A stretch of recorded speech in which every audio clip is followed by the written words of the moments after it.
welcome everyone. I can't believe it is January, but I can believe it is January. Happy New Year, and glad to see you all here. I'd like to get started with our meeting right away. We have a lot to cover this evening, so I'd like to lead off with the Pledge of Allegiance. I pledge allegiance to the flag of the United States of America and to the republic for which stands one nation under God, indivisible, with liberty and justice for all.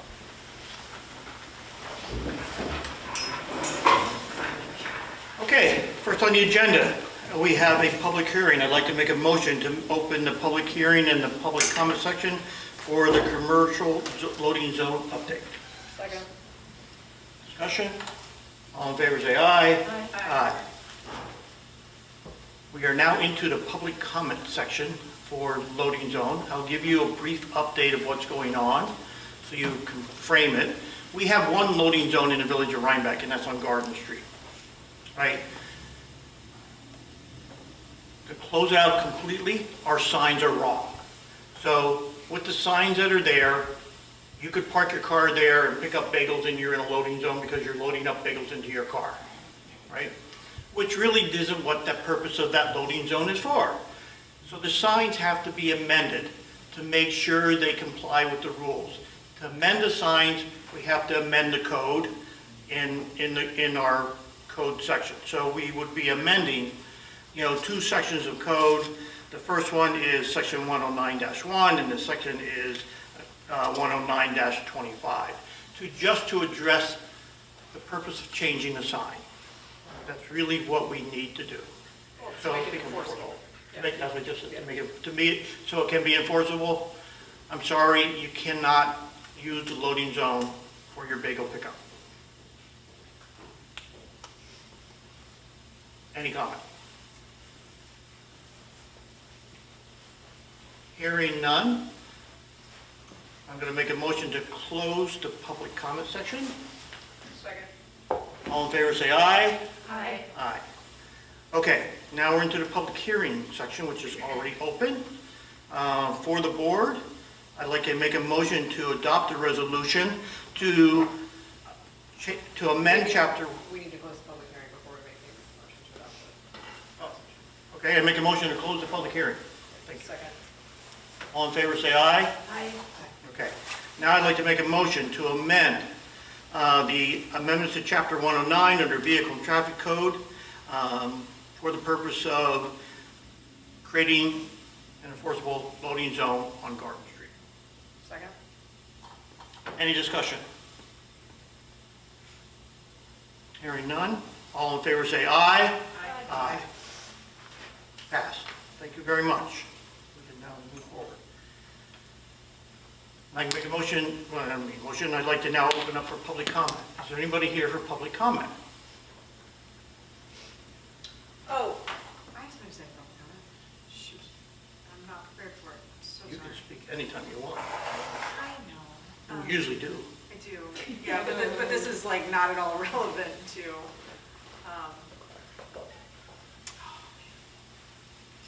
I'm so sorry.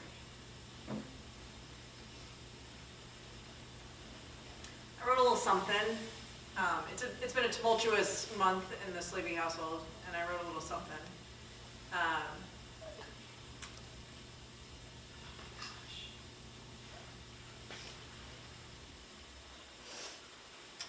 Well, now I can't find it. The point of my story is that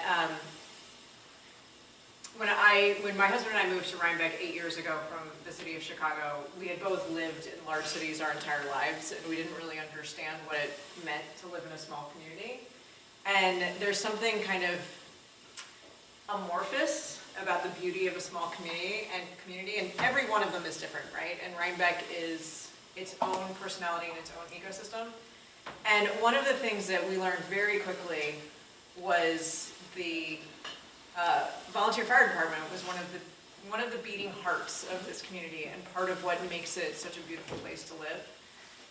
And in the last 4 weeks, I've had the unfortunate delight of spending a great deal of time with our EMS volunteers out of the fire department. And I just wanted to take a moment to thank them.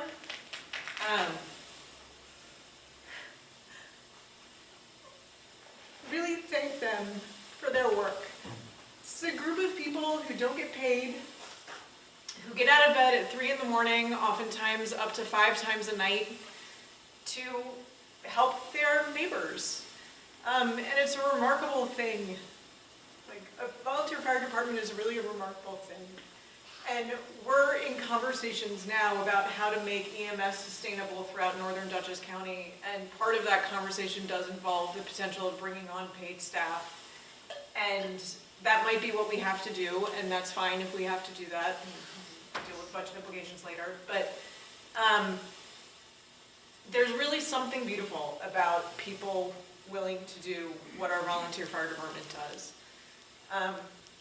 And so I just wanted to take a moment to thank them writ large, but specifically, because I've just seen them a lot in the last few weeks, I'd like to thank Jeff Cotter, Walt Cotter, Erica Cotter now, Dan Feldman, Sonny Freeman, John Imperato, Rob Turtello, and I think that's it, for just showing up with good humor and kindness and loads of equipment at any hour of the night or early morning. So I just wanted to take a moment to acknowledge them for that. Thank you. Any other public comment? Hearing none, we're going to move on. We have a presentation tonight. A little bit of history is on our Asher Dam. Our Asher Dam is a vital part of our village of Rhinebeck, and it requires a lot of state regulations to be able to be in compliance. And one of those state regulations is to do an hydraulic study. We had worked for a long time to get a grant to get this hydraulic study completed. We got the grant for $49,500 to do the grant. We hired Ty and Bond to do the hydraulic analysis for us and come forward with a plan of recommendations going forward. The recommendations that you're going to see tonight are recommendations. They're not immediate actions we have to take, but they are recommendations on how we can help protect our Asher Dam. A little bit of history. 2011, we had 2 major hurricanes, Hurricane Irene and Hurricane Tim, which did some damage to our infrastructure at our dam and required some rework to do that. But we were long overdue for this hydraulic study, which is required by the state of New York to get done. An hydraulic study basically is that. It's how much pressure is on the dam, how much headroom is there, and Time Bond, Dan Valentine, who is here tonight, will go through all of that for us. But just take into mind that what we're going to see tonight is recommendations from that analysis for Asher Dam. Thank you, Gary. I'm Dan Valentine with Ty and Bond, and just walk through a little bit what we had done for the Asher Pond Dam engineering assessment, and as Gary said, talk about recommendations and next steps. So this is a brief outline of what we're going to go through here today. What is an engineering assessment, a background of Asher Dam, just so we're all on the same page. A review of the existing conditions assessment we performed as part of this. The recommendations for improvement that came out of that review, and then some next steps. So an engineering assessment is a regulatory evaluation required by NYCRR Part 673.1. It's required every 10 years for a Class B and Class C hazard dam, high or intermediate hazard dams. And it includes the following that I have listed up here, starting with a records review, looking at the emergency action plan, an inspection of the dam, looking at the hazard classification, a hydraulic and hydrologic evaluation, structural stability, and then conclusions and recommendations. And as Gary mentioned previously, the village was successful in being awarded a non-ag, non-point source planning grant for a large portion of this work, which was great. Asher Pond Dam was built in 1890. As Gary mentioned, some damage in the 2011 storms, so the last significant work on the dam was in 2011 to address that. It's a small Class B hazard dam. It's a stone masonry dam with a concrete crest. It's about 86 feet long, the spillway, which is the area that the water typically flows over every day. It's about 45 feet long. It's about 13 feet high. There's about 1.5 feet of freeboard or normal freeboard, so height from the spillway to the crest of the dam. There are some low-level outlet pipes that allow you to drain this reservoir in the event of you want to lower the water level before a large rainstorm event, or if you're doing work on the dam. This is on the Landsman Kill. I'm sure many of you, or all of you, are probably familiar with this, attached to Legion Park, and Crystal Lake or Asher Pond is the impoundment. As part of this, we didn't have any cross sections or historical drawings of the dam, so a survey was performed. So this is a picture of the dam. The blue portions are those that are normally have water flowing over them. And typically when we're talking about dams, we look downstream and say left or right. I don't think I have, let's see.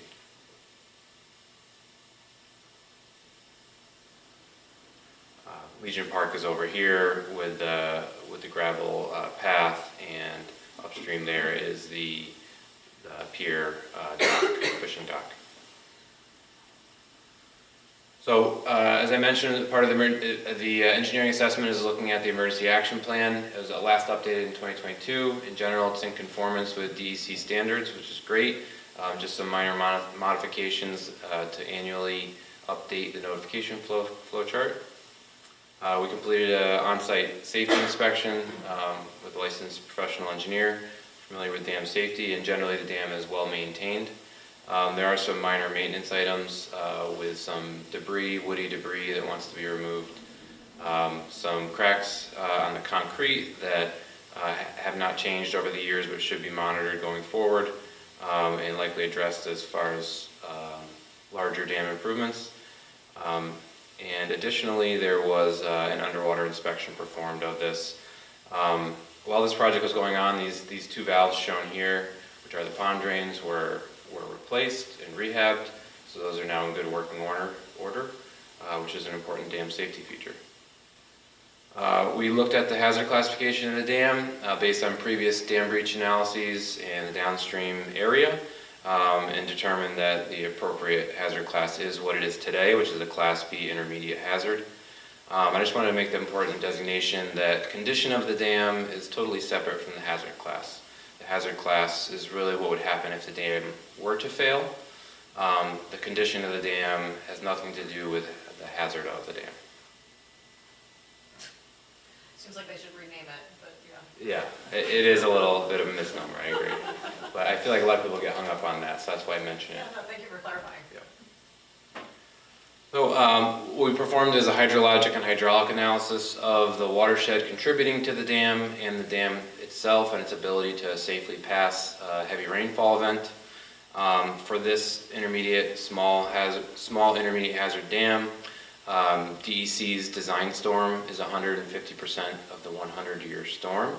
It's about 2.35 inches of rain in a 24-hour period. What we had found through this evaluation is that the earthen embankment portion of Legion Park would overtop during this very heavy rainfall event. Sorry, what does overtop mean? It would flow over the highest point of the grass and probably go down that driveway towards Route 9. You said 2.35, that says 12.35. Oh, I'm sorry, on the rainfall? Yeah. Yeah, 12.35, excuse Okay. me if I misspoke. Thank you. Yes, Thank thanks you. for clarifying. Those low-level outlet pond drains that we have that I showed you are in accordance with DEC standards, and so they're able to lower the impoundment effectively, which is a good thing. We also looked at the structural stability of the dam. This is not an indication of the dam as it operates today. It's merely comparing it to a design standard, which is conservative by nature, given the critical nature of this dam not failing. So we used the DEC design standards and U.S. Army Corps of Engineers standards. There are 4 different loading cases we look at there. The normal water level when it's at the spillway, that level plus ice, the water level during that 12.35 inches of rain, heavy rainfall event, and the stability during a seismic event or an earthquake event. With the exception of the ice load, it met current factors of safety for stability. And so that's one of the deficiencies noted for the structural stability would be under the design ice load, there's not adequate factors of safety to meet current standards. Doesn't mean that every winter you're going to have a problem. In fact, the dam has been there for over 100 years and there's been ice, so there's not been a problem. Can you say a little bit more about what would be the circumstances for an ice load event? It is a theoretical amount of weight that you're pushing on the top part of the dam, and you're looking to see if the dam was the factors of safety to resist. So basically you have a load applied to the dam and the dam resists against that load. So the factor of safety is how much more it resists against that load. And so it's a 5,000 pound load at the top portion of the dam. Okay. I have more questions on that, but if you want to finish. Sure. Go ahead. So the conclusions from that existing conditions analysis that I just went through is that the spillway does not meet the current standards for hydraulic capacity, meaning it's not big enough to meet the design storm, that 150% times the 100-year storm, or 12 inches of rain. The low-level outlet pond drains do meet current standards, and the structural stability analysis does not meet current factors of safety for the ice loading condition. So what that means from a recommendations perspective is we certainly want to address some of the minor maintenance issues associated with the dam and identified. And we want to make sure that the improvements to the dam meet those design standards for spillway capacity to pass that flood water safely, and while doing that, considering stability factors of safety so that whatever improvement is put there meets current factors of safety for stability. I'll pause there if you wanted to ask your questions. So many questions. Okay.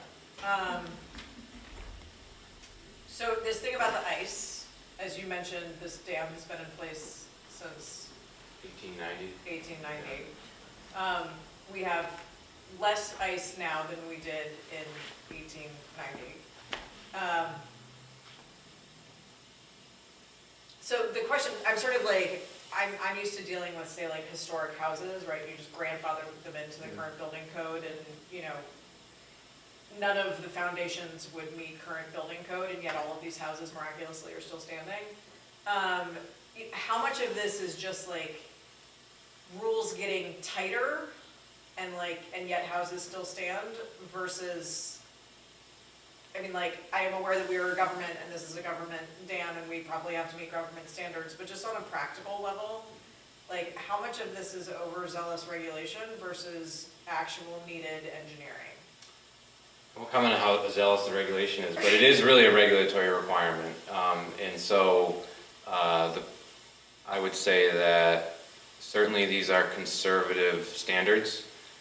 They're conservative because there's the potential significant damage. Being that it's an intermediate hazard dam, it's not probable there would be loss of life if the dam were to fail. Right. But, you know, Route 9 would be significantly damaged. There's I think there's like 15 or so homes that are likely to be damaged downstream. Okay. So there's a lot of consequence if there were a failure, and so for that reason, the regulations are very conservative. Right. And Is there anything about the current, is the dam itself, I don't know, like a bunch of big stones were put into the middle of a stream 125 years ago. Like, has that shifted at all? Like, has the structure of the dam itself sort of shifted at all in the last 130 years that would change the way that it has functioned over the last 130? Do you know what I'm saying? Mhm. Like, is there something about the dam itself that has changed that, what I'm trying to figure out is, like, I don't know if we're gonna be able to fix all of this in the next, like, 2 years, right? And so, like, given how the dam has functioned in the past, over the past 130 years, is there anything that concerns you about the dam, other than not meeting regulations, like, actually being a safety hazard until we can get this fixed and up to code? Yeah, so visually, no, there's no, like, Okay. imminent threat of failure. There's nothing that looks like there's active movement. Ty and Bond has been involved over the past several years with inspections of the dam, so I can't speak to the entire history of the dam. Part of our work was a records review. There's not a lot of original construction information that's available either at DEC or in the village files, but there is information about like a dredging project that was done decades ago. And so what I would say is that it does not appear that there is any cause for concern that the dam is going to fail. Okay.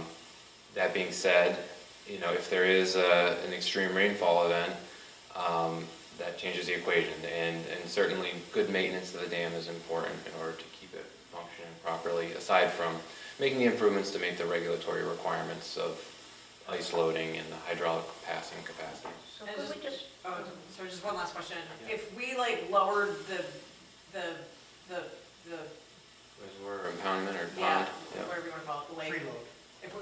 If we did that in advance of, say, like a 10-inch rainfall, would that help with this? Or- Certainly, yeah. Okay, so like this is only if we don't lower the level of the lake. If we just let 12 inches of rainfall out in 24 hours, then all hell breaks loose. Right, Okay, right, yeah. okay. so just to back up a bit, I sort of think of dams as lasting for decades. So we had Hurricane Irene, which caused a lot of damage, and then we had a substantial rebuild. So shouldn't it be in pretty decent shape right now? I guess I'm a little bit curious what, I mean, I read the thicker report that you had. You're talking 6 feet and these big cracks, and it's like, oh my gosh, it's like, how did it get to that point? You know what I'm saying? Yeah, I don't know that there's definitely some spalling or erosion, or chunks of the concrete that are broken off at some of the cracks there. Most of those are superficial and haven't been changing, so I would say those are definitely something that could be addressed.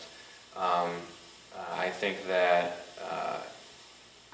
some larger improvements need to be done to meet the regulatory requirement, and so it wouldn't be worth investing a lot of money today to do some crack repair, because I'll go through a couple concepts, but in general, what we would propose to address the hydraulic capacity and the stability would be to do a combination of lowering the spillway so that the pond level every day is lower, and raising that earthen portion with Legion Park there.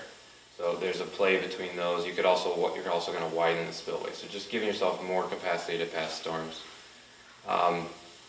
Those things are more major improvements that are going to completely negate what was done for a little small crack repair today. And also, we propose to improve stability to put some concrete on the upstream face of the masonry dam below the water line, which would help with some of those cracks in the upstream face and any minor seepage that comes through the So dam. I get that if you lower the spillway, you're going to have less pressure overall on the dam, so I get that. But if you have a 12-inch rainstorm, it's still going to be 12, it'll rise faster because your lake is not, it's like filling a bowl, you know what I'm saying? So the height will go up actually faster. If the water level was lower, you'd have more room to fill up. No, because it would fill up to wherever we put it. Right, but if you... Wherever we put the level, we're going to run. I think you're onto a good point, but I think Dan has some graphics here that will help explain what you're trying to get to. Okay. So to address the hydraulic capacity, and predominantly we looked at a number of different concepts here, and these are just concepts, they're not full-fledged designs, but really trying to look at these variables I was talking about. We can lower the water level, we can lengthen the spillway or the area that the water normally flows over, or we can raise the dam itself and this earthen portion of Legion Park here. We obviously need to be conscious of the improvements that have been made here today and the use of this park and the use of the fishing pier or pier here. But that being said, one concept here was to lower the spillway by 1.7 feet, widen it to 100 feet, and then raise the park right near the water line and then tapering back about 1.75 feet. So This is like the lowest. We were looking at lowering the water level or keeping the proposed spillway more or less within the normal channel here. This part of the dam is founded on, well, it's reportedly all founded on bedrock, but there's a lot of exposed bedrock over here, so you'd be tying into good sound rock with not a lot of concern of erosion of this if it were to overtop here. So that's one concept. The other concept is, what if we didn't lower the pond and we just had a lot more spillway length? It would certainly extend the length of the spillway here. You'd have a riprap channel that would bring the water back down to the downstream. You would have to raise the park a little less, only because you have such a long spillway. It's somewhat impractical, I think, to build it this way, but it was kind of a proof of concept for hydraulics. And then concept number 3 is somewhat of a match of or an in-between of the two. This one here lowers the pond level less, so a little lower foot. It has a shorter spillway that's kind of multi-stage. So every day your water would be going over this portion here. During your heavy rainfall event, you have the water going over here. And during this design storm where you've got 12 inches of rain, you'd give it relief to flow over this auxiliary spillway. It does require raising the park by 2 feet, so there's some challenges to be navigated there. And so those are the 3 alternatives that we looked at. Playing with those different factors, we were able to meet the current standards for stability and spillway capacity on all 3 of these. And so I think, if you want to talk any more about that, Gary, or do you want to move on to the next steps? I think it's up to the board here what they Did you don't have understand or any- don't understand. Did you have any scenarios where we don't have to raise the ground level of the park? We did not. We could look at that. That certainly would be a more significant lowering of the normal water level. We're trying not to go past 2 feet of change in water level, given just impact, and it's not a very deep impoundment or pond to start with. So you have to have a certain amount of crest per spillway, or how does that work? Yeah, the longer the spillway, the more water you can pass over it. I got that, Yeah, how much crest, I on either side of the spillway. mean, yeah.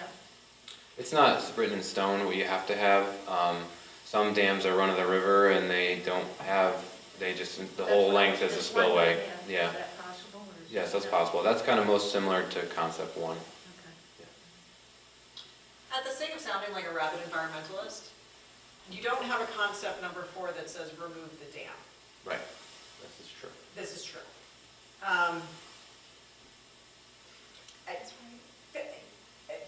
Is that a conversation worth having? I mean, obviously that would have to be a public conversation that we have with the community because the lake is a member of the community in a lot of ways. But here we have DEC giving us all sort of recommendations on how to make a wall better when DEC is also recommending that we are removing as many of those walls as we possibly can throughout the state. So if we remove the dam, would that solve all of these problems? It certainly saves the dam maintenance problem. Yeah, it reduces it removes the liability of the village if the dam were to fail. It removes the maintenance. It certainly does. I didn't mention, as you're all aware, this impoundment is predominantly for recreational benefit. I'm sure the abutting homeowners appreciate the pond, but for sure, removal could be an option that we put in the report as an alternative to consider, and it would address, the dam safety considerations if it was no longer there. Do we have any kind of map of what the Landsman Kills sort of original path is? No, because, I mean, this dam was built in 1890, but Right. there were dams there prior for paper mills, I believe, going Okay. back to the 1700s. Not north of the dam, there's one dam north of the dam. Yeah. All those were below this dam that were built, and there's like 4 of them that are there. Some of them are still in place and some of them are gone. That are And then there's further the down. ice, and then there's like the Skylar Ice Pond, right? That dam. That's the one that's above Yeah, it's this. the one that's north of this one. It's the pond that's dammed up East, now, yeah. which is dammed up to Landsman Kill. if that were to be I think what's missing here a little bit, because one of the things we talked about a long time ago is if that pond or that dam would fail, what is that equivalent to in terms of impact on this dam? Oh, like, would that be the equivalent of one of these 150%, 100-year storms? Like, if that dam failed upstream? I don't know for sure, but yes, I mean, it certainly would add extra, you're likely gonna have a heavy rainfall event, assuming it's during like a significant rainstorm event when the other upstream dam fails, yes, that certainly would. It'd be even bigger. I mean, I've seen a pond, a beaver pond that broke. Like, it is just absolutely astounding, the damage that is done. Wow, okay. Yeah, so it could be, upstream, there could be other issues, and we are not in a regulatory way to Yeah, it's manage privately owned, those. right, Manage right. those. Before you go on, there was another discussion, not with you, but a long time ago, with Time Bond about putting some sort of flood control valves. I'm really getting tired of going down there and opening up those valves to give freeload space, right?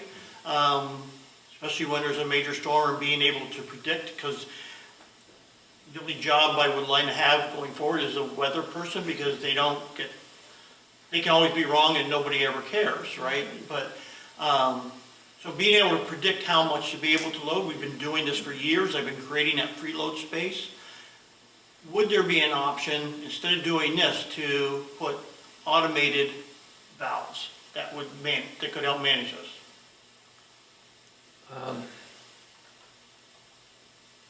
I don't think so. We could certainly talk with DEC about that dam safety, but not in my experience. I know what you're saying. It's not a manual process, and so if your plan to protect against the heavy rainfall event is an automated process, certainly this is more resilient with just a weir, right? There's nothing that needs to be done. I mean, if it's blocked, it's problematic, but in my experience, I haven't seen where automated things would negate the need to meet the design standard. Because we've been working with Maris for 4 years now on a predictability and doing some more, and it's really kind of where this has gone. What we thought was going to be a good engineering project for them, we really turned into a 4 or 5 year study of the whole Landsman Kill and Crystal Lake by itself. You know, and they're coming up with some predictable, based on if you open up the valve this long before this storm, open up these many valves before a storm, you know, some sort of predictability, because we've proven that opening those valves creates more freeload space and prevents flooding upstream. That was a non-engineer, it was just me just doing my thing, right? But it worked. So that's why I'm suggesting, why can't we automate some sort of valve thing? You know, doesn't like Shogun Reservoir have something like that? You see these big valves that they have. Sure, yeah, but I think there every day is a spillway, like an auxiliary spillway, and Right. that's kind of the standard for like resiliency. There's a lot of different spillway configurations you could have that when the water level gets to a higher level, say you have like a big drop inlet spillway, and when the water gets to a certain level, you got a huge pipe that goes out and drains everything real fast. So there's a lot of different ways that you can design spillways to do it, but I don't know that those valves alone are going to meet. No, I'm saying new valves, Yeah, not New used pipes, existing bigger valves, pipes. new valves. Okay. Right. It may be not cost effective, but, you know, I'm honestly, like, the idea of trying to raise the park by at least a foot, you know, I mean, like, or, you know, this like little Z-shaped situation. I mean, this is a little dam on a little lake, and we're a little village, right? And we want to make sure that it's safe and that property isn't damaged and that we're managing floods and all the rest of it. But this seems like a lot, like all three of these options seem like just an extraordinary amount of work. an extraordinary amount of money. And an extraordinary amount of money for a scenario that is extremely unlikely to happen. I don't know, I just keep thinking of like all of the historic homes with all of their out of compliance foundations that are all still standing.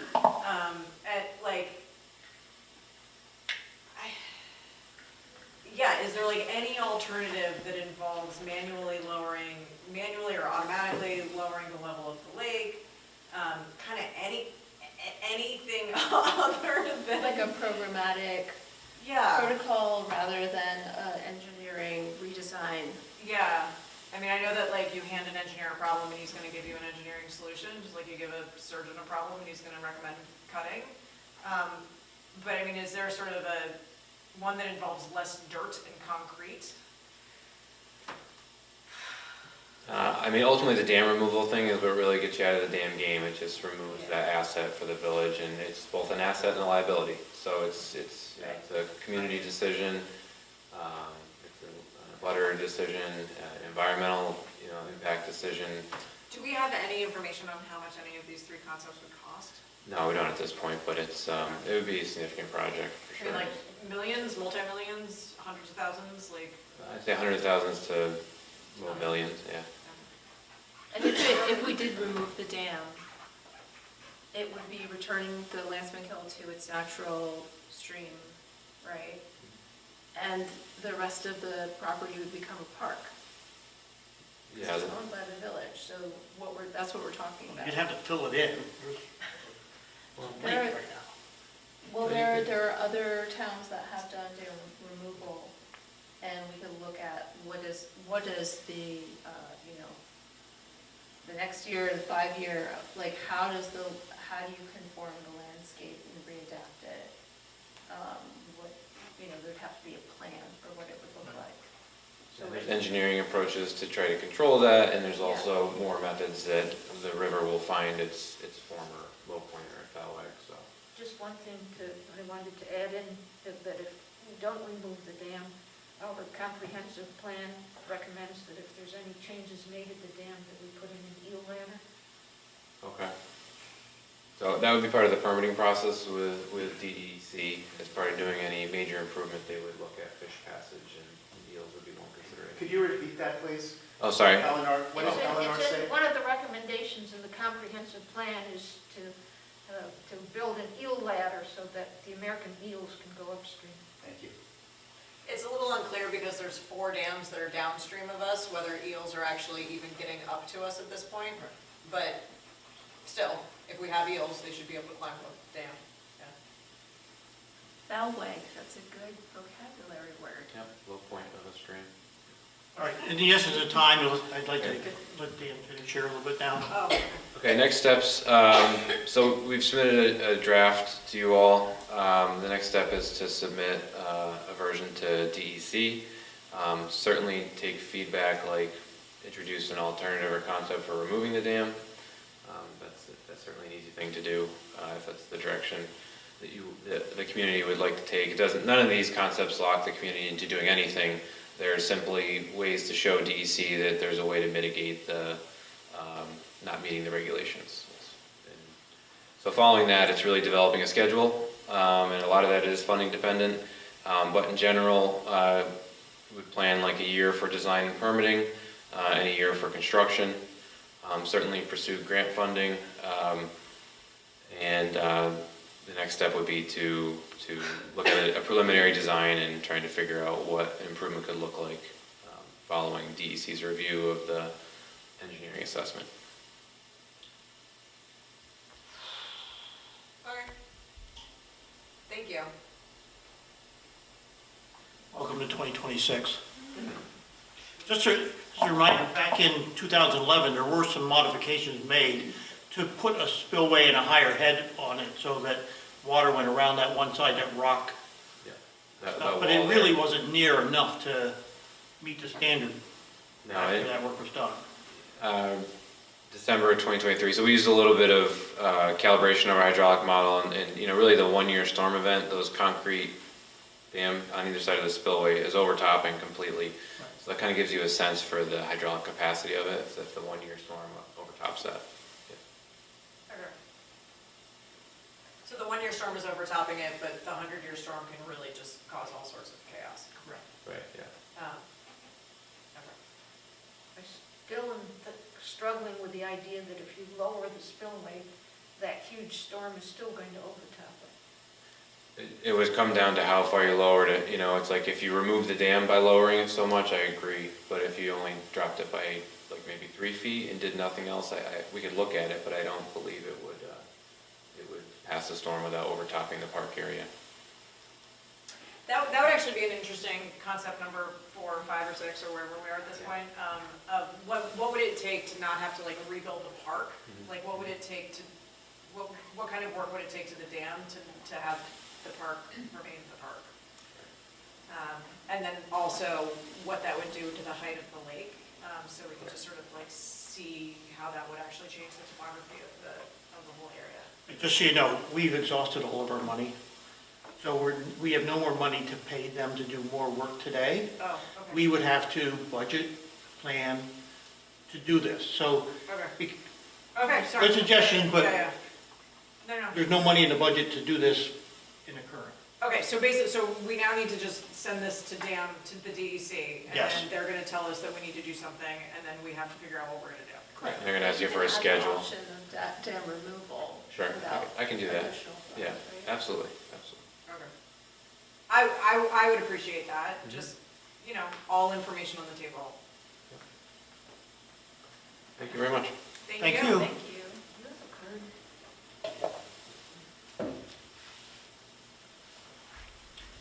Dan, can you send us that so we can put it up on our website? Sure. So it can be shared? Thank you. Okay.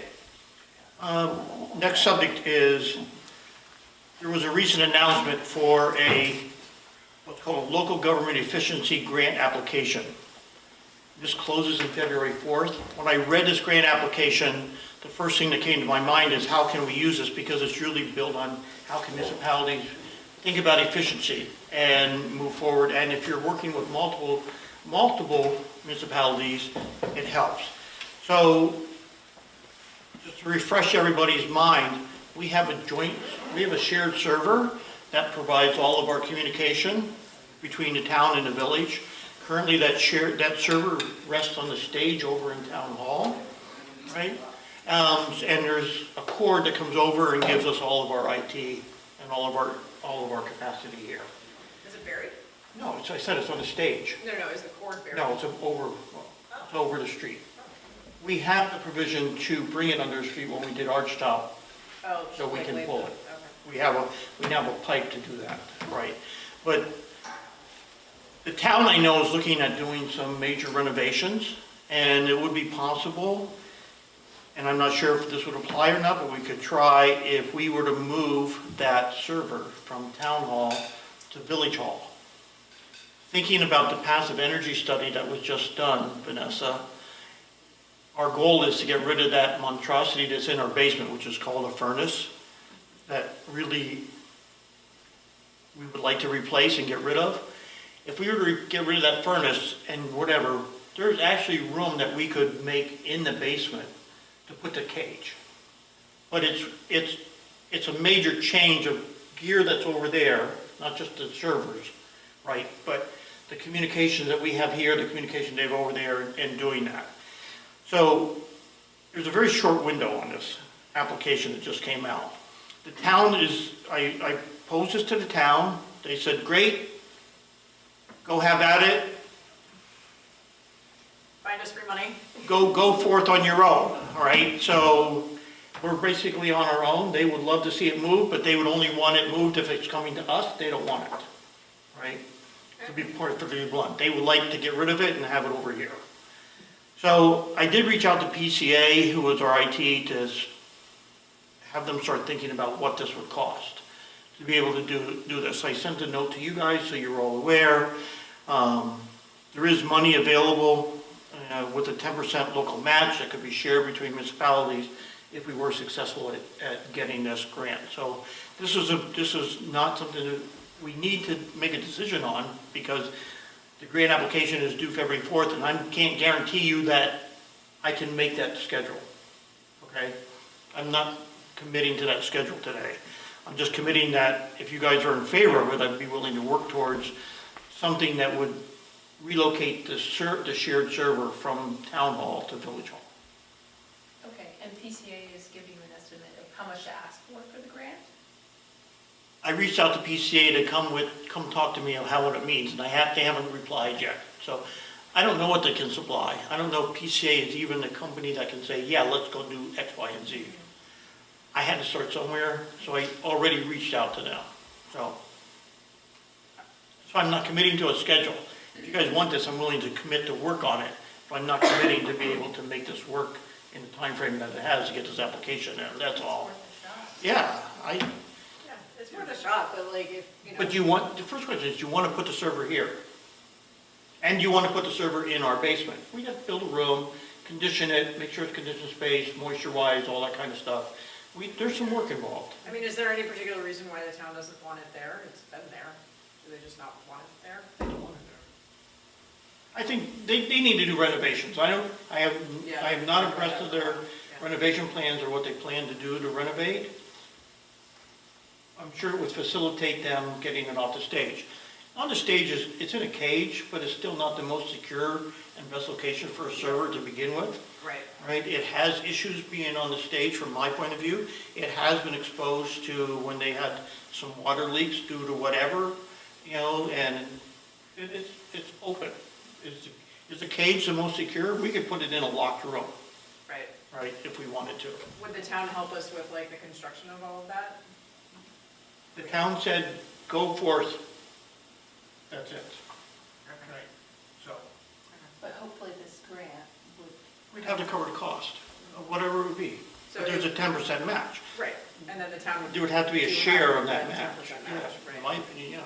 Okay, and then the grant would cover not just the new equipment, but also the room and the construction and, okay, well, yeah, worth a shot. Yeah, Right. I mean, we do have to do a server upgrade this coming year. right, It's not a big expense, it's 14 grand to do the server upgrade, because it's now 10 years old and we're constantly doing it. So I would wrap that into the project to say we're gonna do is update the server to the newest and greatest thing, create space for it. I just don't have a schedule for when we could do it, given when the furnace would be replaced yet, because we have the study, but we don't have a project committed to make all that work. But this seems like a great example of town and village working together. Yeah, efficiency, what I thought, so- that's why I'm proposing it to Yeah. you, right? I mean, want us to do the work, but we'll do the work if we can. Okay, all right, so you're already in favor of, now, I'm gonna make a motion that if I get this, I'll float the grant application to you, but there's not gonna be another meeting before the grant application probably. yeah, So I'd like to make a motion that if we get this, you guys review it, permission to sign off and submit it Yes. to meet the deadline. second, Okay? I'll second that resolution. All in favor, say aye. Aye. Done. Thank you. Yep. I need more work. Okay. Next is, we've been working on getting contractors that instead of we just pick up the phone and call Eloise and say, can you come and fix our lighting, right? That we have a contractor on standby for us with agreed to rates, to do that.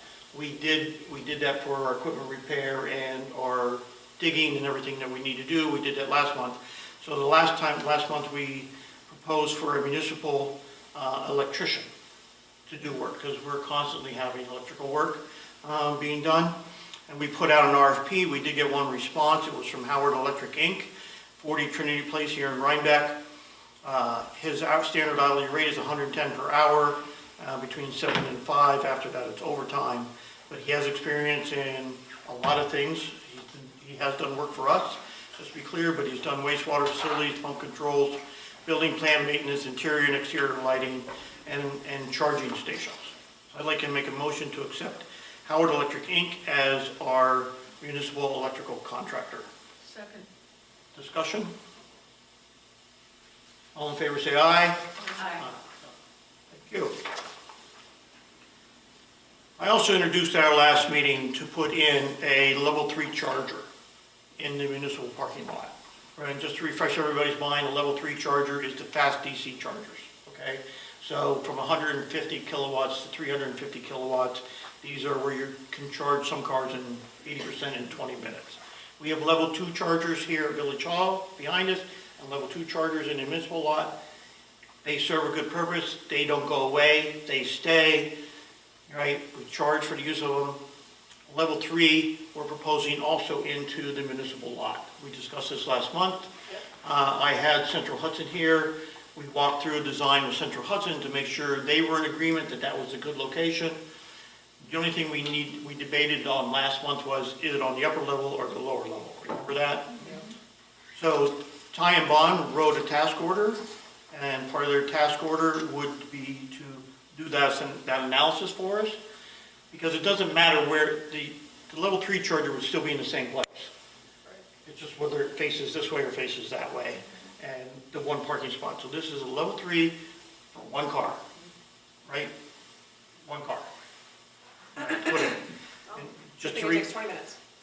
to refresh everybody's memory, these level 3 chargers start at like $100,000, right? So we're looking at a significant amount of money to do this, so that's why we would need the grant. So Time Bond submitted a task order to be able to pull together the paperwork we need to do for the grant application, and their fee is $3,800 to do that work for us and help us get into the Zero Emission Vehicle Infrastructure Grant, which is due on February 15. something like that, yes. Yeah, so close. But we can have that meeting. I think we can come up with that next time. So I'd like to make a motion to accept the Time Bond task order number 01-2026 for $3,800, with the money coming from our contingency fund for $3,800 that would be put back into contingency fund upon successful completion of the grant. We would incorporate this into the grant. Okay. Second. Discussion. I think it's exciting. People want a level 3. I think it is exciting. If we don't get the grant, then that money's, right. Yeah. I still want to have a conversation about the contingency fund. All right. Okay. All in favor, say aye. Aye. Aye. You Aye. in? Aye. All right. Our treasurer is on vacation in a lovely spot, and so therefore her treasurer's report is not available, so we will have a two-month treasury report next month. I want to make you sure that vouchers are all ready to be signed, everything's been in order, but her treasury report is not available because she hasn't been here. So that'll come up. She'll present that next month, this month, and next month at our next monthly meeting. Okay? Moving on. We have a request from the town of LaGrange to have some temporary building inspector support. It's a temporary request from the town of LaGrange because they currently do not have a building inspector, and they would like to use ours on an hourly basis for a very short term. So this is a resolution, whereas the town of LaGrange needs a temporary building inspector, and the town of LaGrange has requested the use of the village of Rhinebeck inspector, and the village would provide the inspection service to assist the town of LaGrange for a 3-month period of time. Are we talking about Ken or Justin? Justin. Okay, so they're asking for our code enforcement officer, not for. But he does building inspecting. No, I know, but they're asking for our code enforcement officer. As a building inspector. Right, okay. I just want to make sure I knew who we were talking about. So the village of Rhinebeck, what I'm proposing is that we only allocate a maximum of 4 hours per week. That would be on our time, and that would be invoiced to the town of LaGrange at his hourly rate plus benefits. His goal is to do all the work before our time and or after our time, but there may be times when he has to use some of our time. We work with Martina, he will track that time and work with Karen. Karen will do the invoicing, and we'll take care of it that way. So how many? I'd like to make a motion to accept the temporary building inspector for the town of LaGrange. Second. Discussion. So how many hours might he be working in a week then? He can't exceed 4. No, I mean altogether. I don't know. I have no clue. I don't know how many building permits or applications No, they're I gonna meant have. for us. us, and, what would that do to his workload, I guess? He would, He's here- we use he's him, here 3 days a week. we use him Tuesday, Wednesday, Thursday. Right, He's at Millbrook on Monday, Millerton on Friday, so he's got, Tuesday, Wednesday, Thursday. We're talking only our time, Tuesday, Wednesday, and Thursday, to allocate at a max 4 hours from overtime. from our time. Okay. And he could do Okay. before Okay, business no, I, hours. That's why we can control the billing, yeah. and he would use our time. If he wants to do something from Millbrook or Millerton, that's on them, not on us. Right? So this is basically saying, like, on Tuesday, Wednesday, or Thursday, he's allowed to use up to 4 hours of, like, his 9 to 4 work here to help them. Okay, I will vote for this, but I am deeply uncomfortable with this, and the fact that it is only for 3 months is fine. That's the only reason I'm voting for it. We have run into problems in the past where we have people working on our time but somewhere else, and part of what we did with Millbrook and Millerton was specifically, like, one of them had them on Monday, one of them had them on Friday, and then we had them Tuesday, Wednesday, and Thursday. And this is, like, Justin's a wonderful person, and I don't think that he's gonna do anything untoward, what a perfect word. But this is not a trend I wanna, this is not something I wanna revisit. And so, if LaGrange still needs someone after 3 months, I'm going to vote against this. Yeah, no, just this so has you a, know. this has a clear end date. Yeah, and like, and it's clear that it's 4 hours, and it's clear in all the rest of it, but like, I just want you to know that, like, we're doing them a favor, and that's fine. I know they're not doing that great with this particular department in their lives, but I'm not thrilled about it.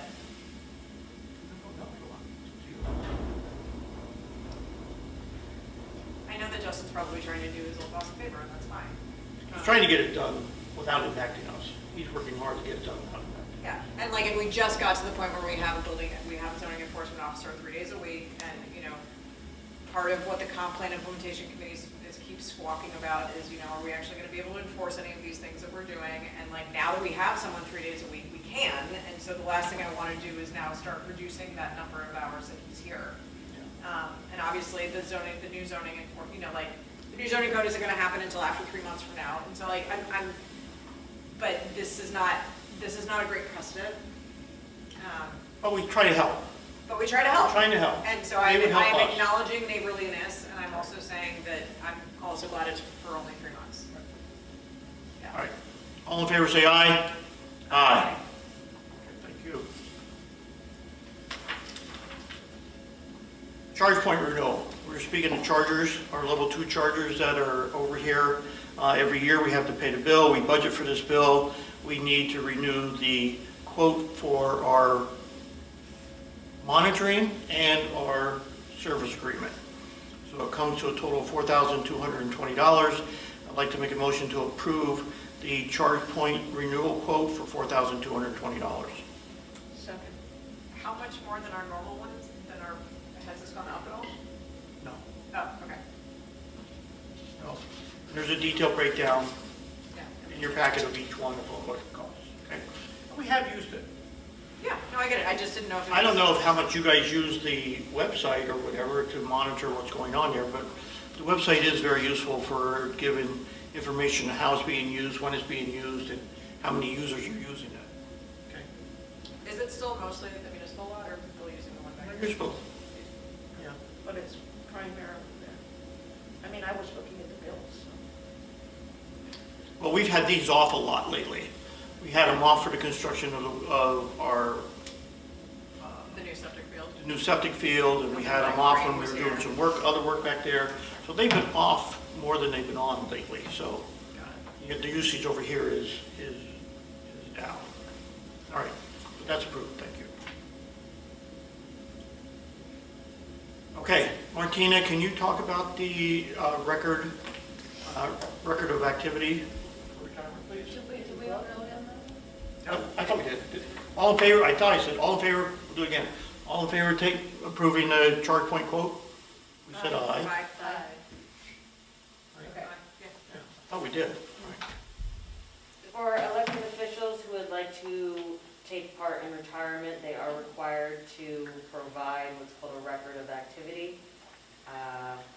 this record of activity is just presented to the board to accept, so that I may then submit that to retirement to help essentially figure out what their hours are supposed to be so that we can track them for retirement purposes. I'll make a motion to accept this record of activity. Second. Any discussion? All in favor, say aye, Aye. and I'm going to abstain. Thank you. Next, Town of Rhinebeck has reached out to us and asked us to write a letter of support for their trail from the village of Rhinebeck down to Rhinecliff and the train station. I'd like to make a motion to approve a letter of support for the Town of Rhinebeck for their trail. Second. Discussion? I just want to say, I did make some changes in there, but somebody's got to go through and accept Yeah, it. we can add, we'll, Is that okay?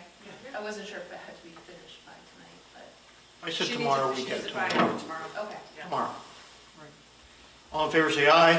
Aye. Thank you. It's for a tap grant. They're going after their own tap grant. Right.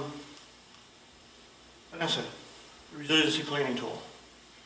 So at our December meeting, we had Scott Kleinberg from the Cornell Cooperative Extension, Dutchess County, who gave a presentation about our climate resiliency planning tool project. This was an update from our 2020 version of that work.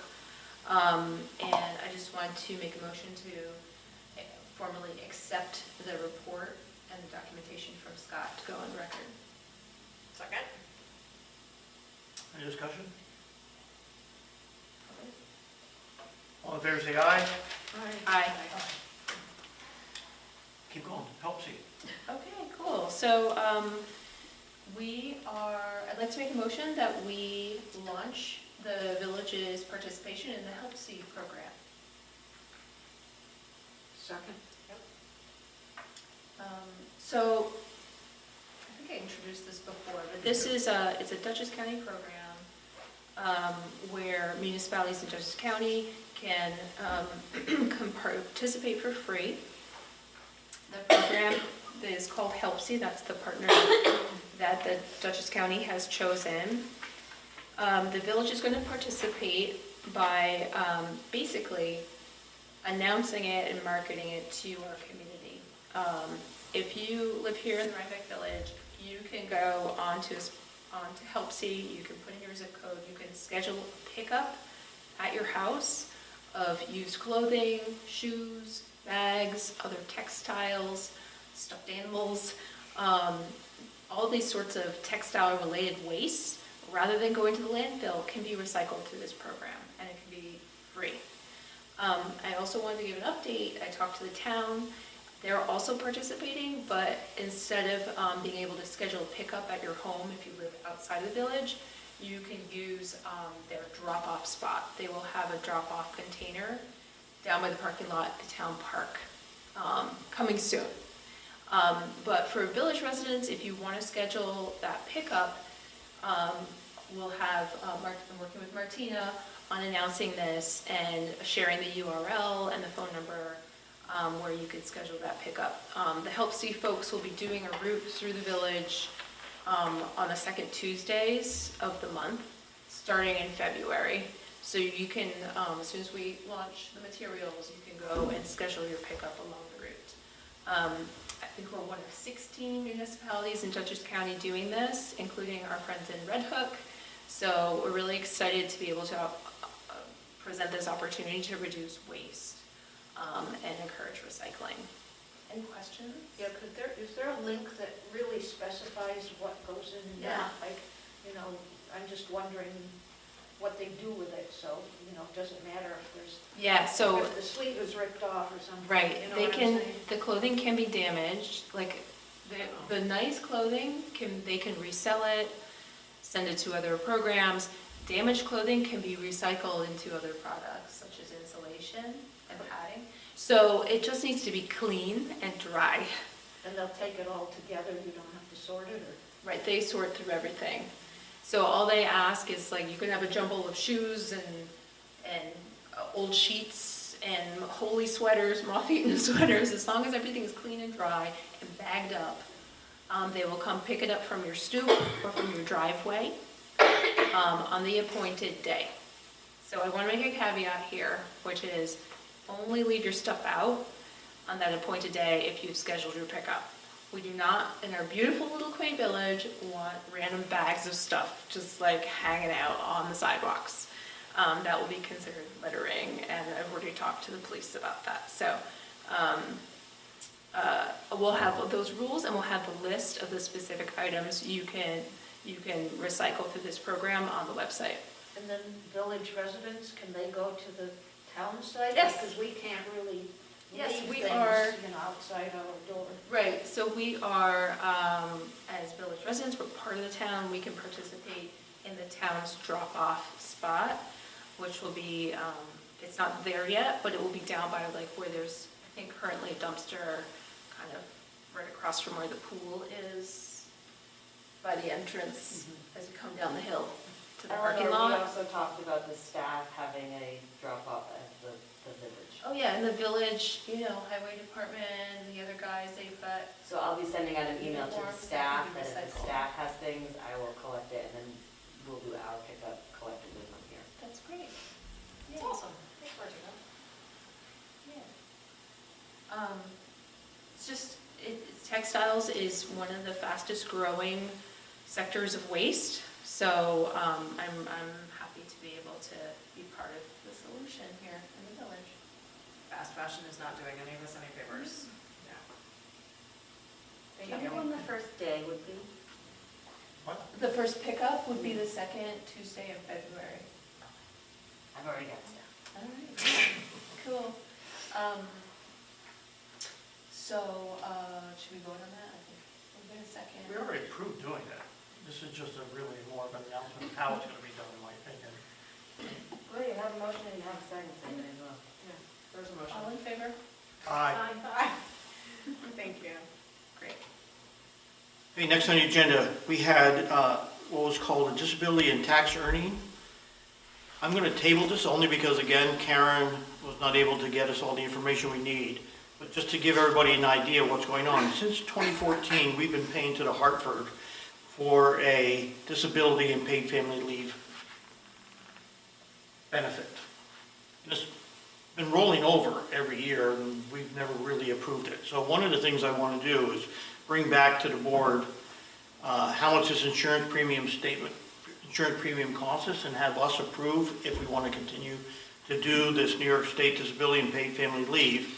And the reason this came to light all of a sudden was because now that we're using paychecks, there was a rule passed on January 1st where anything like paid family leave or medical leave will be considered income to an employee. So it started showing up on our employees' checks as earnings for them. And they're going like, well, wait a minute, what is this? Right. So. We don't, Even if they hadn't used it. Well, there's confusion now, it doesn't matter, we pay for it, and the fact that we pay for it, it's available for everybody. That cost, according to this law, was distributed out across all the employees. Because there's no deduction from the employees, it's considered imputed income. And so for tax purposes, they need to show it as earnings, so that the employees would pay tax on it. But just for clarity, we have confusion here, not only from what paychecks in this law and what our legal is telling us, is that we don't have, because of our size, we don't have to comply. So we're still trying to figure this out, and we weren't able to get all the answers. So I'm going to table this next month, but I'm just giving you a heads up that next month I want to talk about our Hartford disability benefit for our employees, right, going forward. yeah, I mean, Okay. one of the things that Rick and I discovered is that we're so small, we don't have to comply with family medical leave. Right. So- That we knew. Yeah, and so is this sort of like part of, just so I understand like what this insurance is covering, would that sort of? We've had three employees use it within the last 2 years. Right. Yeah, we're not required to offer it as a municipality. The village has done so through a private thing.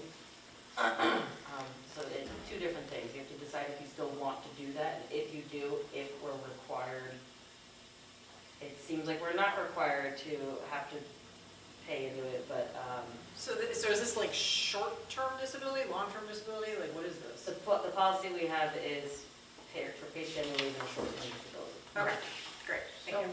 So wouldn't it be helpful if we knew what the employees felt about it? I mean, we've been paying for it we've been paying for it, so it's not like this is an added cost, but if people think it's a really good benefit, but if they're upset that they're being taxed on something they don't use, then it That's a makes factor, sense. yeah. So let's table this, we're gonna table this until next month, you know, so that we can have all the facts together in terms of, do we want to continue with this benefit for our employees or not, okay? Okay. We need more information. Unfortunately, we weren't able to get it all.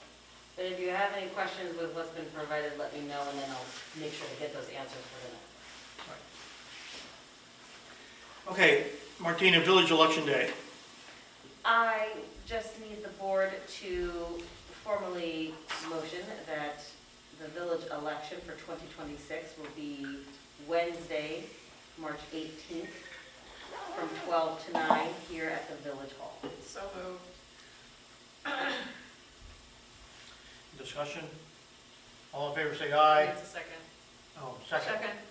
Thank you. Fun fact, the reason why it is on Wednesday, it's March 18th, is because in New York State, if you have an election that would normally fall on a Tuesday that also happens to coincide with St. Patrick's Day, you have to move the election to Wednesday. It's part of the Fun law. fact about New York State election law. So, everybody can show up hungover to election. All right, all in favor, say aye. Aye. Okay, next, we've had a request from our Superintendent of Public Works to hire seasonal workers. And this is just a stopgap. We used to have a bench, Yeah. right, that we could put on call. We no longer have a bench, right? That bench has been depleted, and it'd be good to have a bench. So I'd like to make a motion to approve a resolution where the Village of Rhinebeck seeks to appoint seasonal laborers to assist the Highway Department with required labor functions. Whereas the village has received interest from already 2 candidates who were involved in the interview process and were deemed suitable to serve as seasonal laborers. Therefore, the village board would like to appoint Adam Nelson and Michael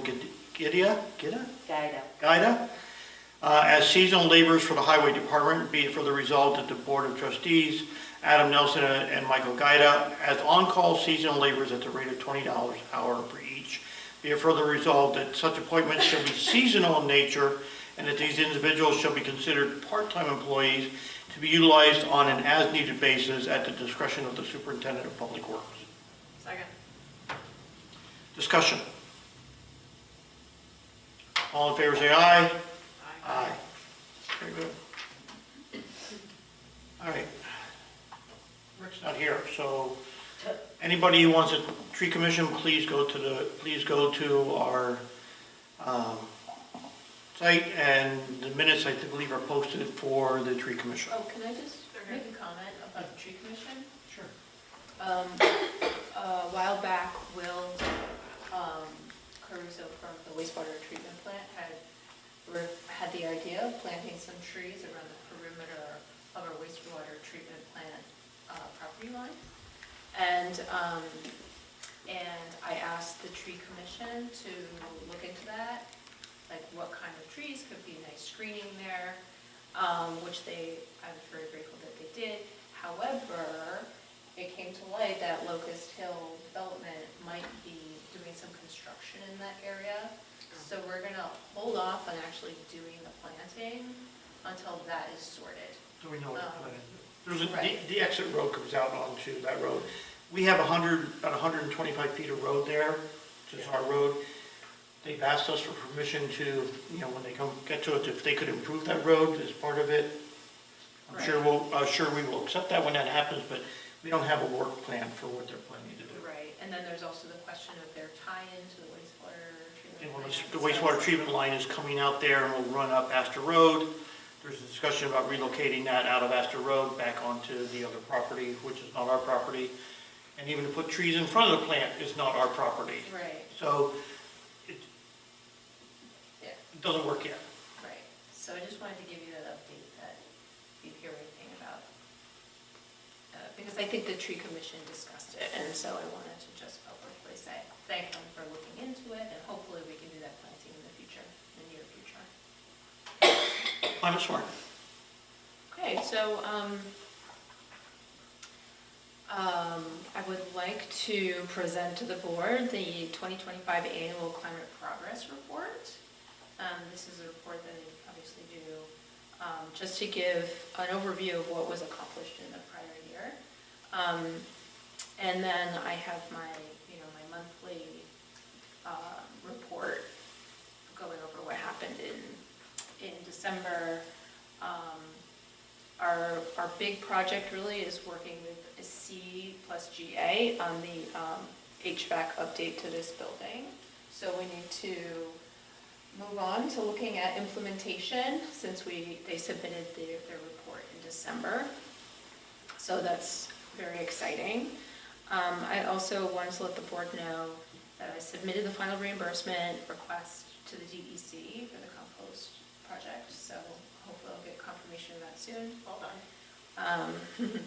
And while we're speaking of compost, I wanted to give a really big shout out to the Bulkley Middle School Environmental Club. They're working on, the students are working on implementing composting in the cafeterias. The school district has been doing composting, but just in the kitchens. And we really wanted to see the students take the charge here and get it going in the cafeterias. So it's very much a student-led project, and the compost subcommittee volunteers are going to be supporting during the first week of lunch hours, just to help the students make the transition.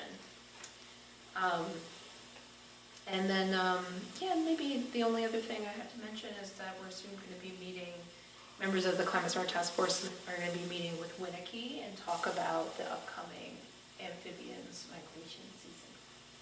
Oh my goodness, already?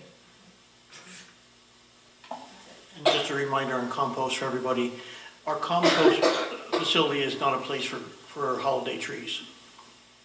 So if you plan to put your holiday tree, please put it out by the curb and we will gladly come, but please don't take it to the compost bin. Oh, are we getting some? Yeah. Oh,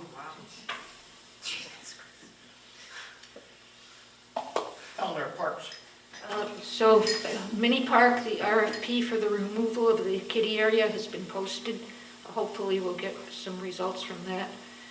We discussed the budget, making a list of items for the budget, and after everybody's had their say, the committee will set priorities for the upcoming budget, which is actually coming up very quickly here.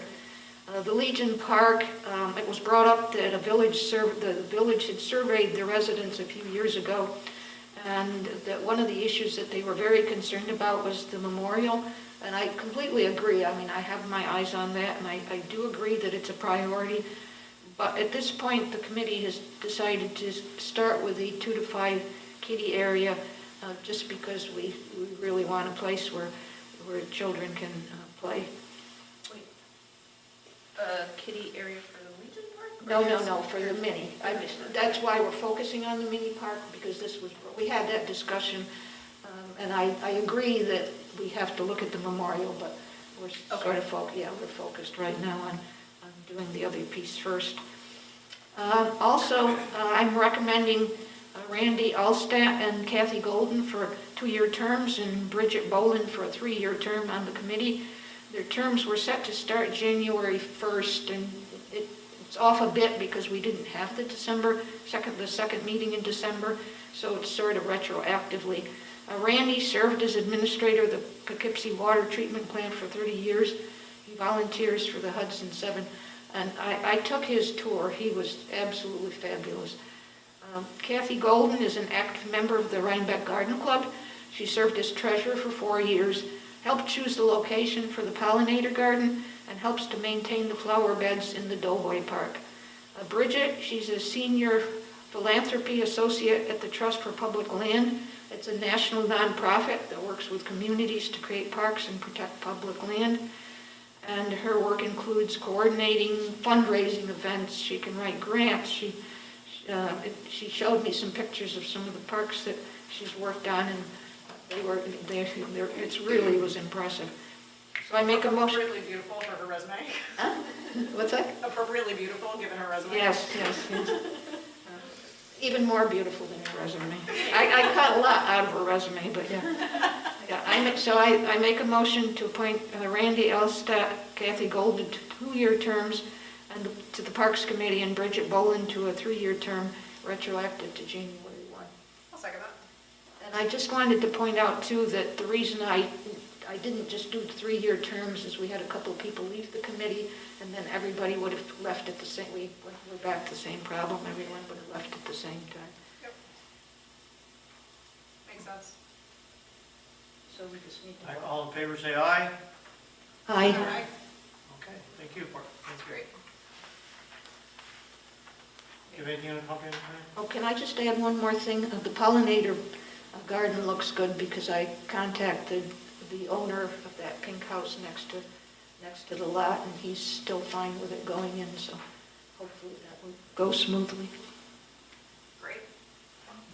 Comp plan, the beauty of actually the comp plan implementation committee at this point in time is everybody seems to have wrapped their arms around this massive plan of ours, and we've started prioritizing, which has lowered everybody's blood pressure about how daunting the task is, and so I'm delighted to report that everybody's blood pressure has lowered.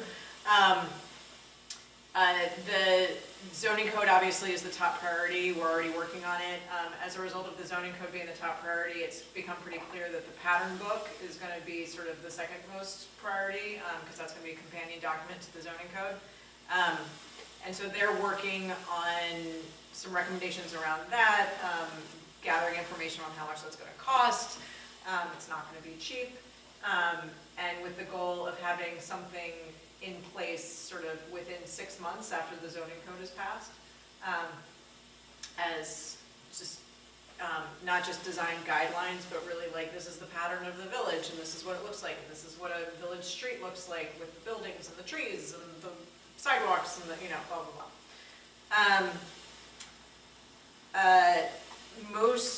We're going to be bringing some budget requests to the village board as part of the budget process. Most of those requests are going to be coming out of streets, things like crosswalks, things like speed limits, things like some of the traffic calming discussions that we had at the village limits. So just to warn you. The zoning code working group, I had a 3-hour meeting with them this afternoon. Just, plugging along. One of the things that has come up is transitioning some of our language in our code, not just the zoning code, but also sort of like streets and things like that, it's super subtle, but it's really interesting. We have road specifications in the village of Rhinebeck, but roads are rural and streets are more urban.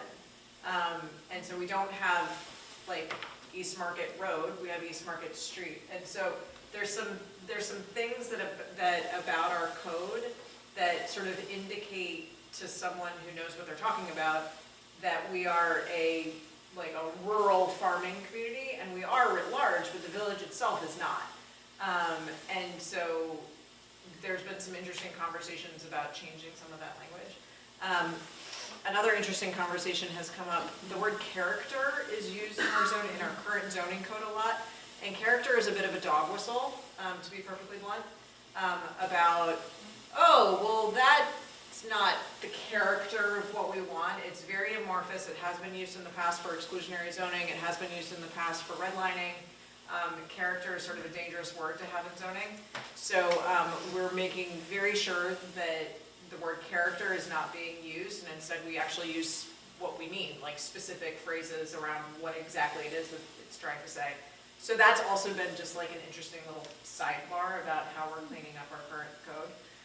And then otherwise, I'll keep you updated as that list of the policies, all of the policies from the comp plan that are going into the zoning code, as you know, we tick those off, we'll make sure that, you know, we all get that list. But, you know, we're probably about 2/3 of the way through. And then- Through what? Policies or through? Through like an initial draft of the zoning code. If you're at all curious, the big conversation as it relates to zoning is going to be brought to the comp plan implementation committee next month about hens and bees and goats. So if you have an opinion about that, feel free to show up. Let us know. So I don't know exactly what the timeline is, but I'm just thinking that, remember when we did the part where you start bringing things to the public? Yeah, we're not there yet. No, I get that, but Okay. we're thinking next year, right? So the budget, we're thinking budget. So do you have to budget, remember, I mean, you don't have to be doing this, but we did send out mailers to everybody, which, you know, is not exactly cheap. We did do yard signs, just so that you kind of keep that in the back of your mind as to what that might cost. Yeah, so that's all part of the zoning code grant. Oh, okay. But yes, we have been adding into our budget a little bit of padding around that. And I expect I will ask for similar padding in 26, 27. But yeah, because yes, the communications around the zoning code update is probably going to be similar, if not bigger than the communications around surpassing the comp plan itself, because as folks have pointed out, the zoning code is in fact where the rubber hits the road. And there's a lot of detail in there that's going to be super confusing, and we're just going to have to do a good job of managing the communications around that. So, yeah. Lydia, the implementation committee, you're not updating that information on the comp plan page on the website? No, at the moment we're not.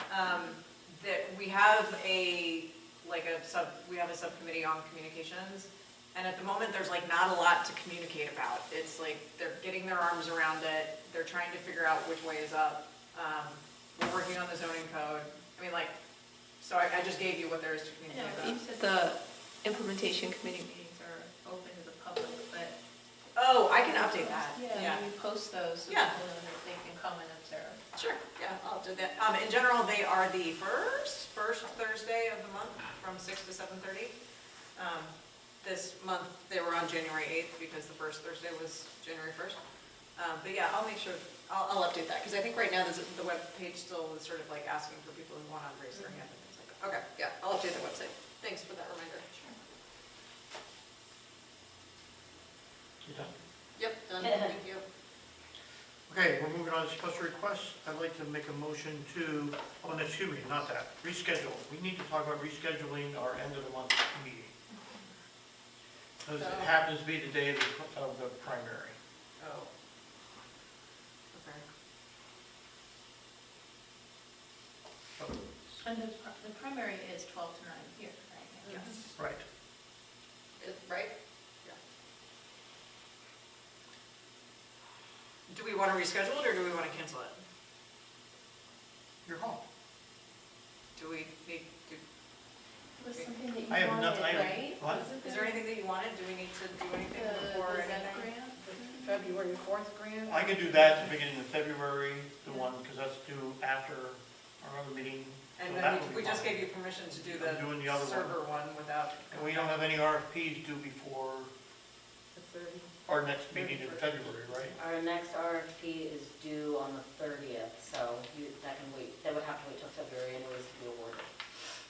Yeah, we can do that in February meeting, so. Okay. Why don't we just cancel them? Yeah. Great. All right. Sure. Make a motion to cancel the second meeting of the month for January 2026. Second. All in favor, say aye. Aye. Okay. I'd also like to make a motion to reset the 2026 organizational meeting to noon on April 6th. I believe we set it at our last organizational meeting, Martina. Yes, we usually do preset it, but that ends up not falling on the right dates. So this would actually be the first Monday after the election, the first Monday of the following month after the election. Oh, yeah, I see what you're saying. Yes. Sorry, what time? Noon? Noon, April 6th. usually? I can't remember, is that when you usually do it? We usually do it at the beginning of our It meeting. has to be no, we always have it on a special day. Oh, we did? Because by law, you have to have it on the first Tuesday following, what's the official language? First Tuesday, It's the first Monday first following. Monday following the election or something like that. Yes. So it basically The has to be month the after first, the election. it has to be the first Monday in April. Right. So we can't postpone it to our meeting. I won't be able to attend in person, but Okay. that's fine. That's what we have, you're not, we have to have it that day. No, that's fine. Okay. All right, all in favor, say aye. Aye. Aye. All right. Okay, I'd like to make it, or personnel, I'd like to make an Sorry, who appointment. seconded? I'll Thank you. And motion, Lydia second. Thank you. I'd like to make a motion to appoint our new fire department member, Javon Temple, to the Village of Rhinebeck Volunteer Fire Department. Second. Any discussion? All in favor, say aye. Aye. I'd like to make a motion to allow Will Caruso, our chief wastewater operator, to attend the conference. And I've lost my connection, so I can't tell you what the conference is. Second. Something for wastewater. Hold on. Wastewater. Personnel, hold on. For some reason, I can no longer get to the OneDrive. And New York WEA, New York's largest water quality technical conference. Thank you. All in favor, say aye. Aye. I'd like to make a motion to allow Bryant Knapp and some others to attend the Chiefs Trade Show. The only thing they're asking for is the use of our car to be able to do that. The conference is free. Second. Any discussion? All in favor, say aye. Aye. Okay, Me. Thank you. let's start our meeting. Anniversaries. For all of our wonderful staff that's working for us, I have my speaker off, I apologize. I'd like to recognize our zoning administrator, Justin Noyes, who has now been with us 1 year. Thank you, Justin. I think we just heard about how valuable I think he is to our organization. I'd also like to recognize Fire Inspector Brian Conley, who's been with us 5 years. Thank you, Brian, for all that you do. And I'd like to recognize Building Inspector Ken McLaughlin, who's been with us 5 years. Thank you for all that you do and helping us get that department well organized. Yeah, I'll second that. Yep. All right, I'd like to make a motion to adjourn at Can I 7:34. just add one more thing, Oh, no. please? Well, so Brian Connolly is one of our volunteer firefighters. I just wanted to thank Martina for this transition to our new URL. Oh. The New York State requires that municipalities over a certain size that the URLs end in .gov, and ours was .org. So if you want to go to village.rhinebeck.org, go to it. And also heads up that our emails are transitioning, so it'll be, our title at villageofrhinebeck.gov. No more little random NY, and no more .org. Well, thank you too, because I couldn't have done without you. We're still in the thick of it, Yes, but ma'am. it's happening. That's it. Thank you, Bill. Thank you all. Again, I'd like to make a motion to adjourn our first meeting of January 2026 at 7:35. Second. Second. All in favor, say aye.